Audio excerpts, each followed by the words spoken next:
အမျိုးသမီးကျန်းမာရေးလို့ပြောလိုက်တာနဲ့ရှက်စရာလို့တွေးမိကြတယ်နော်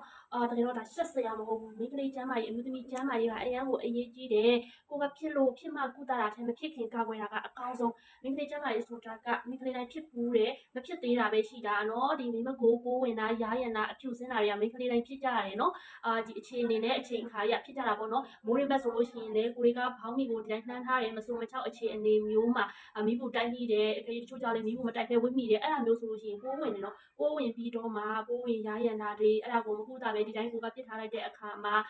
ဖြူစင်းတာတွေနဲ့နောက်အခြားသောမလိုလားအပ်သောဆိုးကျိုးတွေအများကြီးကိုဖြစ်သွားနိုင်တယ်နော်ဒါကြောင့်မို့လို့အမျိုးသမီးကျန်းမာရေးကအရန်အရေးကြီးရလို့ပြောတာပါနော်အကယ်၍ကိုကပိုးဝင်ပြီးတော့ရားရံတဲ့ဝေဒနာကိုခံစားရပြီဆိုလို့ရှိရင်တော့မဖြစ်မနေသုံးရမယ့်အရာရှိတယ်ပေါ့နော်စစ်စစ်စီမှာဒီ quick gas စီမံလေးကဆိုလို့ရှိရင်တကယ်ကိုပိုးဝင်ရားရံတဲ့သူတွေအတွက်ကောင်းတယ်သူကကျတော့သုံးရတာအရန်လွယ်ကူတယ်ဒီအသေးရိုးဝတ်မဲ့ဘောင်းမီအပေါ်မှာဒီထဲဒါလေးကိုနှစ်ဆက်ချပေးရမှာဖြစ်တယ်အဲ့ဒါနေချပြီးဝတ်ထားလိုက်ရုံပဲကိုက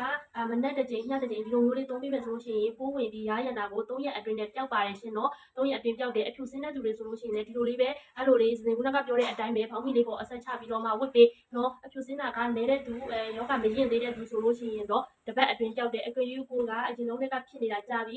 ဆိုတဲ့သူဆိုလို့ရှိရင်တော့ဆွဲသုံးပေးရမယ်အဲ့ဒါမှမတက်တာဘူးဆိုလို့ရှိရင်တော့ဒါကပေါ့ဆလို့မရတော့ဘူးဆရာဝန်ကိုပြရတော့ပဲပေါ့နော်အဲ့ဒါကြောင့်ပြောတယ်စင်ဒီအဖြူစင်းတဲ့ဆိုတာကလေမိန်းကလေးတွေရဲ့ဒီအားအိမ်ကိုဆုတ်ယုတ်စေတယ်နောက်ပြီးတော့အခြားသောမလိုလားအပ်တဲ့ဆိုးကျိုးတွေလည်းအများကြီးပဲရှိတာကိုရဲ့မျိုးသမီးကျန်းမာရေးကိုယူဆရမှာဖြစ်ပါတယ်နော်အတကယ်လို့ကိုက watch ကလေးနဲ့ဆေးမယ် watch ကလေးနဲ့တေးတေးချာချာဆေးမယ်ပြီးလို့ရှိရင်ဒီ serum လေးကိုလည်းသုံးမယ်ဆိုအရန်ကောင်းတယ်ဒီ serum လေးကပုံမှန်သုံးပြီးလို့ရတယ်အနံ့လေးကအရန်မွေးတယ်အနံ့ဆိုးထွက်တဲ့သူတို့ဒါလေးကိုသုံးအရန်ကောင်းပါတယ်ဆိုတော့အတကယ်လို့ရေအဲ့ဒါလေးကိုပြပြပေးရပါမှာယူချင်တယ်ဆိုလို့ရှိရင်စစ်စစ်စီမှာရပါတယ်ရှင်